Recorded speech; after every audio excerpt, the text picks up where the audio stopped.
마태복음 19장 1절로 12절 말씀입니다. 예수께서 이 말씀을 마치시고 갈릴리를 떠나 요단강 건너 유대 지경에 이르시니 큰 무리가 따르거늘 예수께서 거기서 그들의 병을 고치시더라. 바리새인들이 예수께 나와 그를 시험하여 이르되 사람이 어떤 이유가 있으면 그 아내를 버리는 것이 옳으니까. 예수께 대답하여 이르시되 사람을 지으신 이가 본래 그들을 남자와 여자로 지으시고 말씀하시기를 그러므로 사람이 그 부모를 떠나서 아내에게 합하여 그 둘이 한 몸이 될지니라 하신 것을 읽지 못하였느냐. 그런즉 이제 둘이 아니요 한 몸이니 그러므로 하나님이 짝지어 주신 것을 사람이 나누지 못할지니라 하시니 여짜오되 그러면 어찌하여 모세는 이혼 증서를 주어서 버리라 명하였나이까. 예수께서 이르시되 모세가 너희 마음의 완악함 때문에 아내의 버림을 허락하였거니와 본래는 그렇지 아니하니라. 내가 너희에게 말하노니 누구든지 음행한 이유 외에 아내를 버리고 다른 데 장가드는 자는 간음함이니라.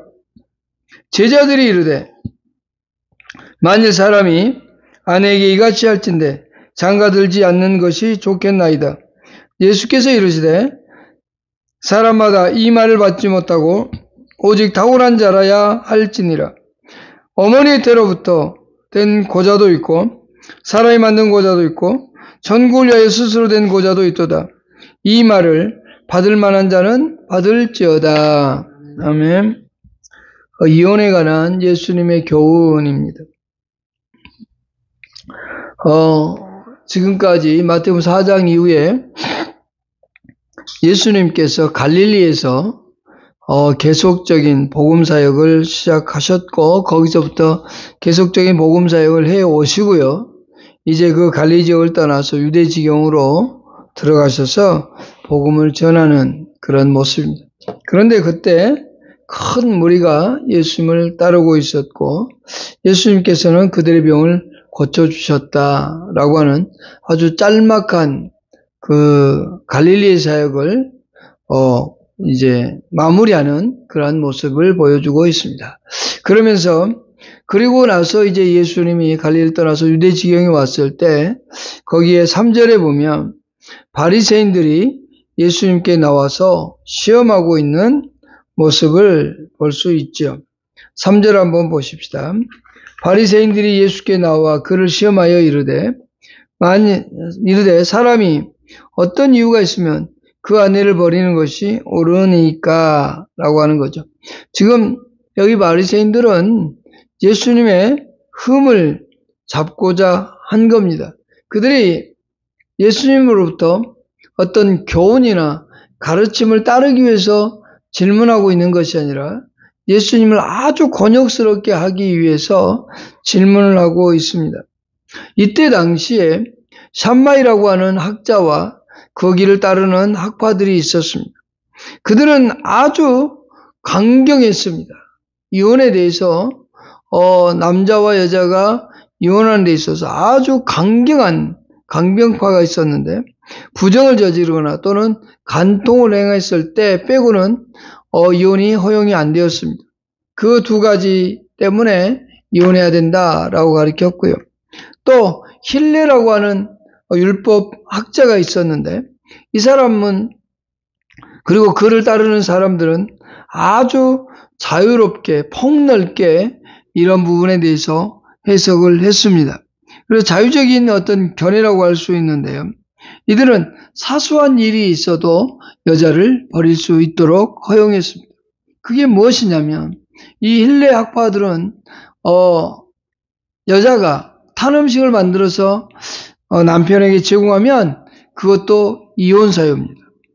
또 조금만 게으르거나 조금만 어떤 일을 잘못하면 아내 되는 사람이 조금만 잘못하거나 게을르거나 어떤 남편의 마음에 안 들면 무조건 버려도 된다라고 하는 사고가 있었다라고 하는 거죠. 그래서 그들은 예수님에게 지금 물어보는 거 이겁니다. 과연 어느 것이 옳습니까? 샴마이 학파가 가르친 게 옳습니까? 아니면 힐레 학자와 그 학파들이 가르치는 것이 옳습니까? 라는 거죠. 그래서 예수님을 아주 공경에 빠뜨리려고 지금 그들은 예수님을 시험하고 있는 겁니다. 예수님을 시험하는 것이 그들이 가르침을 따르고자 함이 아니라 자기들이 어떤 대답을 예수님께서 하든지 간에 곤욕 속에 빠뜨리고자 하는 그런 의도를 가지고 있습니다. 샴마이 학파가 주장한 대로 그 주장을 손을 들어주면 이 힐레 학파가 또 예수님에 대해서 아주 곤욕스럽게 할 거고, 반대로 힐레와 힐레 학파를 손을 들어주면 저 샴마이 학파가 예수님을 또 곤욕스럽게 할 거란 말이죠. 이와 같은 것을 예수님이 모를 리가 없잖아요. 그때 예수님이 답을 하십니다. 그게 이제 4절로 6절 말씀인데요. 4절 보십시다. 그들이 하는 질문에 대해서 예수님이 하고 있는 대답을 보십시다. 4절. 예수께서 대답하여 이르시되 사람을 지으시니가 본래 그들을 남자와 여자로 지으시고 말씀하시기를 그럼 사람이 그 부모를 떠나서 그 아내와 아내에게 합하여 그 둘이 한 몸이 될지니라 하신 것을 읽지 못하였느냐?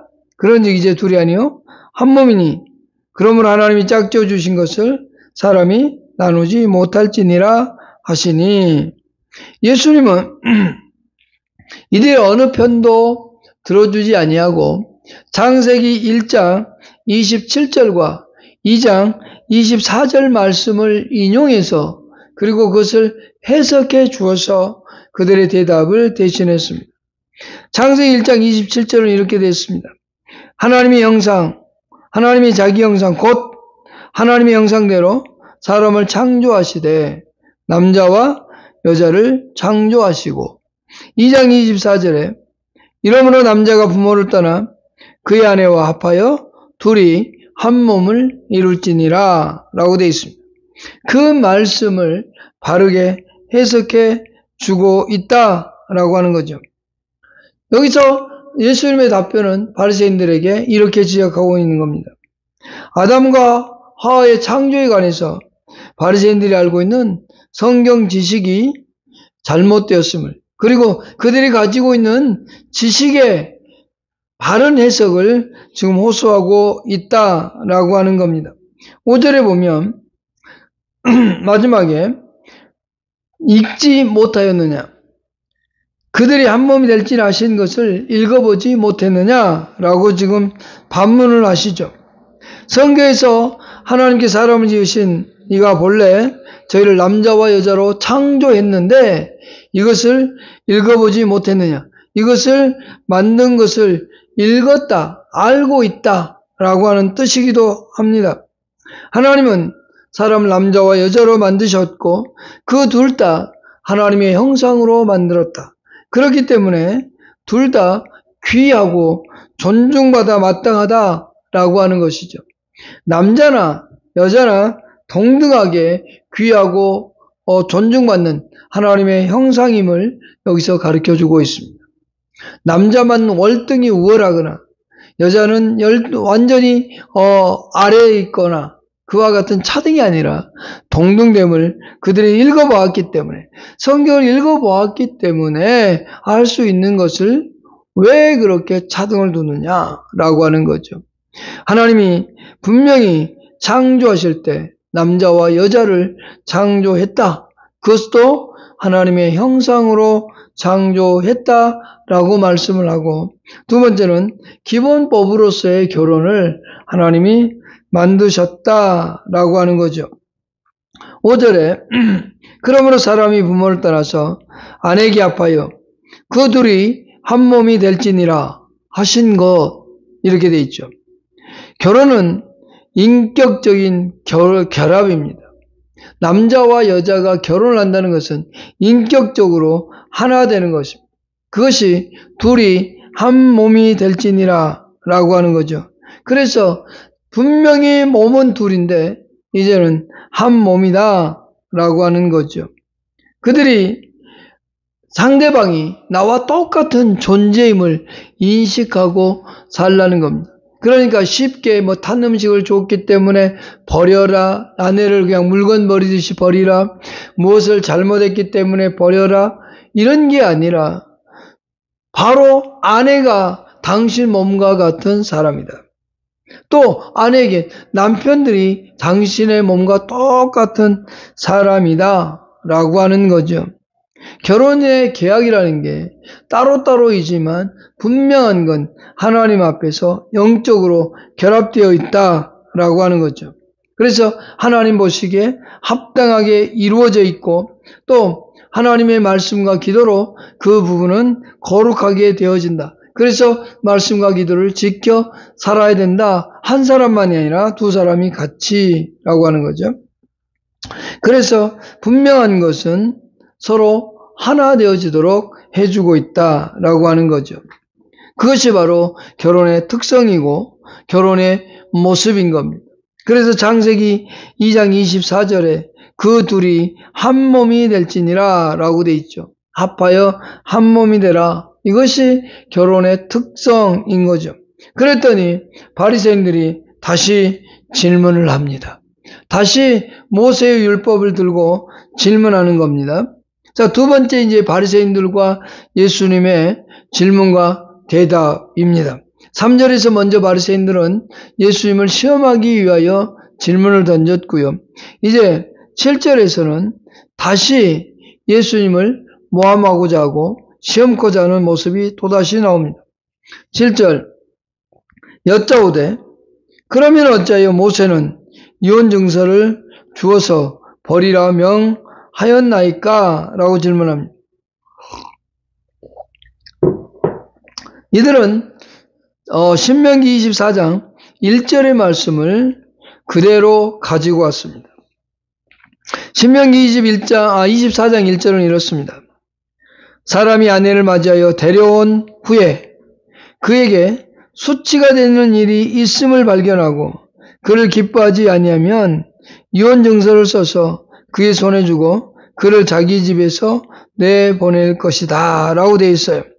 여기서 수치되는 일이 있거든 그를 보내라고 할 때 아까 3절에서 이렇게 말했어요. 어떤 이유가 있으면 이라고 되어 있거든요. 여기서는 이제 수치되는 일이라고 했는데 바리새인들은 어떤 이유라고 했을 때 샴마이 학파는 이렇게 얘기한다 그랬죠.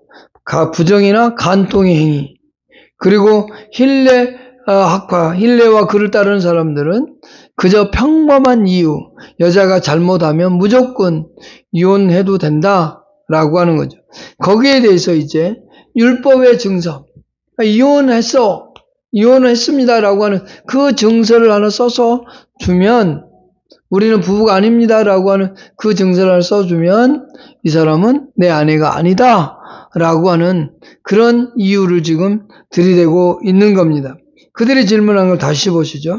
여짜오되 그러면 어찌하여 모세는 이 이혼 증서를 주어서 버리라 명령했습니까? 부인을 이혼도 아니고 그냥 여자를 물건처럼 버려도 된다고 했습니까? 그렇게 지금 질문하고 있어요. 그러니까 예수님이 8절과 9절에서 대답을 하고 있는 내용입니다. 예수께서 이르시되 모세가 너희 마음의 완악함 때문에 아내 버림을 허락하였거니와 본래는 그렇지 아니하니라. 내가 너에게 말하노니 누구든지 음행한 이후 외에 아내를 버리고 장가 드는데 다른데 장가 드는 자는 간음함이니라 라고 얘기하고 있죠. 그러니까 이 모세가 이혼 증서를 준 것은 당시 사람들이 악했다라고 하는 거죠. 여기서 지금 예수님은 답변하시면서 바리새인들이 그리스도의 모세를 통해 주신 그 율법의 내용을 오해하고 있음을 지적하고 그것을 바르게 해석해 주고자 합니다. 라고 하는 거예요. 모세가 이런 율법서를 준 것은 그들이 너무나 악한 존재, 또 그 모세의 법을 악용하는 존재들이기 때문에 그것을 방지하기 위해서 그렇게 했던 거지. 그저 무조건 잘못하면 버리라고 한 게 아니다. 하도 쉽게 여자를 버리고 또 여자를 취하고 또 여자를 버리고 취하고 하니까 이런 문제를 발생을 막기 위해서 모세가 간음한 외에는 절대로 버리면 안 된다고 했던 거지, 무조건 여자를 버려도 된다, 그렇게 말한 것이 아니다 라고 지금 예수님이 다시 한번 설명해 주고 있는 거예요. 그러면서 결혼의 제도를 다시 한번 상기시켜 주고 있는 모습을 볼 수 있어요. 그것이 뭐냐면 아내를 버리고 장가드는 자가 곧 간음하는 거다라는 거죠. 그러니까 딱 이유 하나를 모세 율법을 통해서 이혼 증서를 주고 이혼을 시키는 데는 딱 한 가지였다. 그것은 뭐냐? 부정을 저지르고 간통한 죄.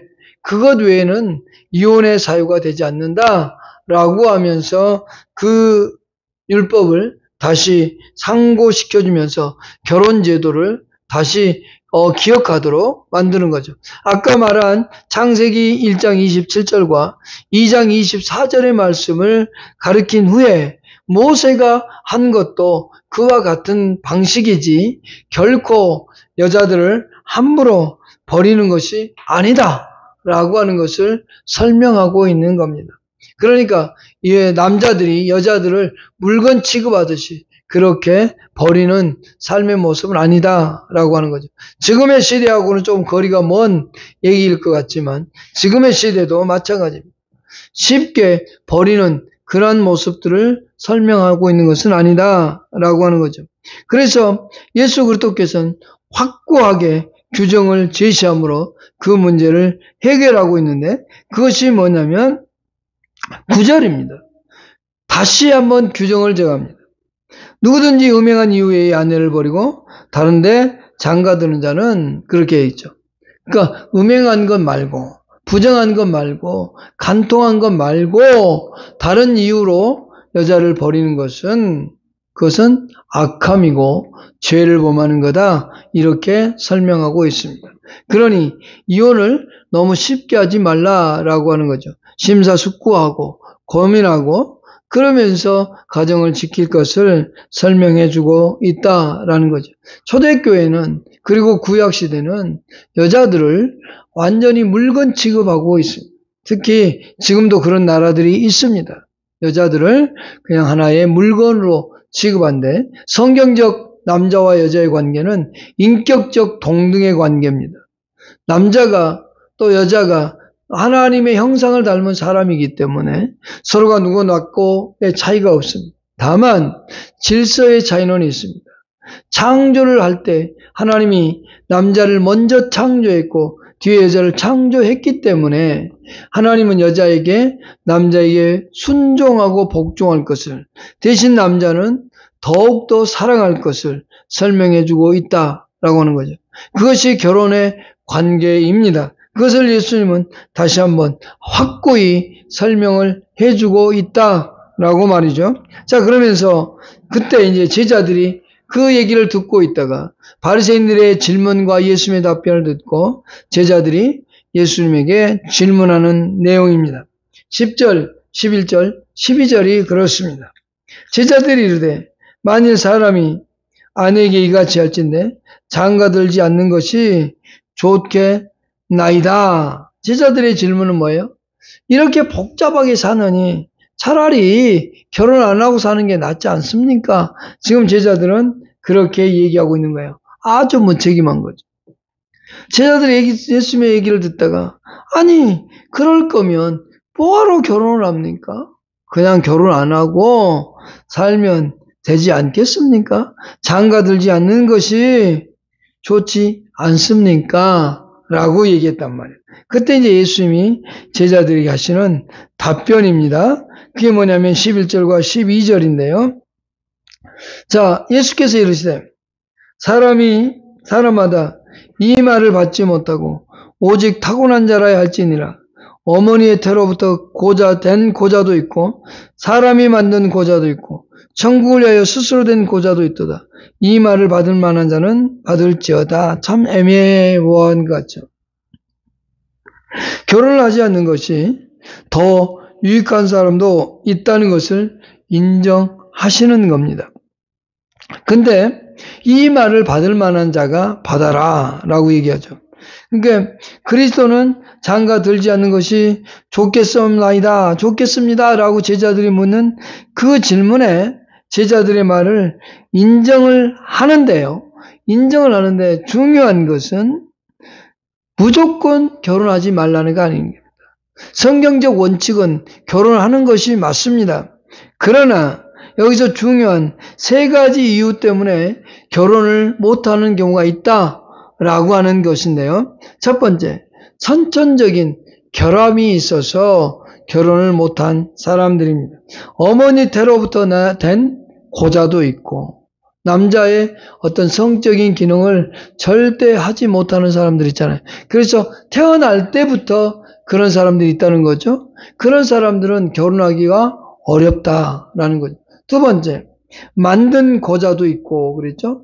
이것은 우리가 잘 아는 것처럼 신체적으로 거세를 당한 사람들, 일명 우리가 조선시대 말하면 내시들이라고 할 수 있죠.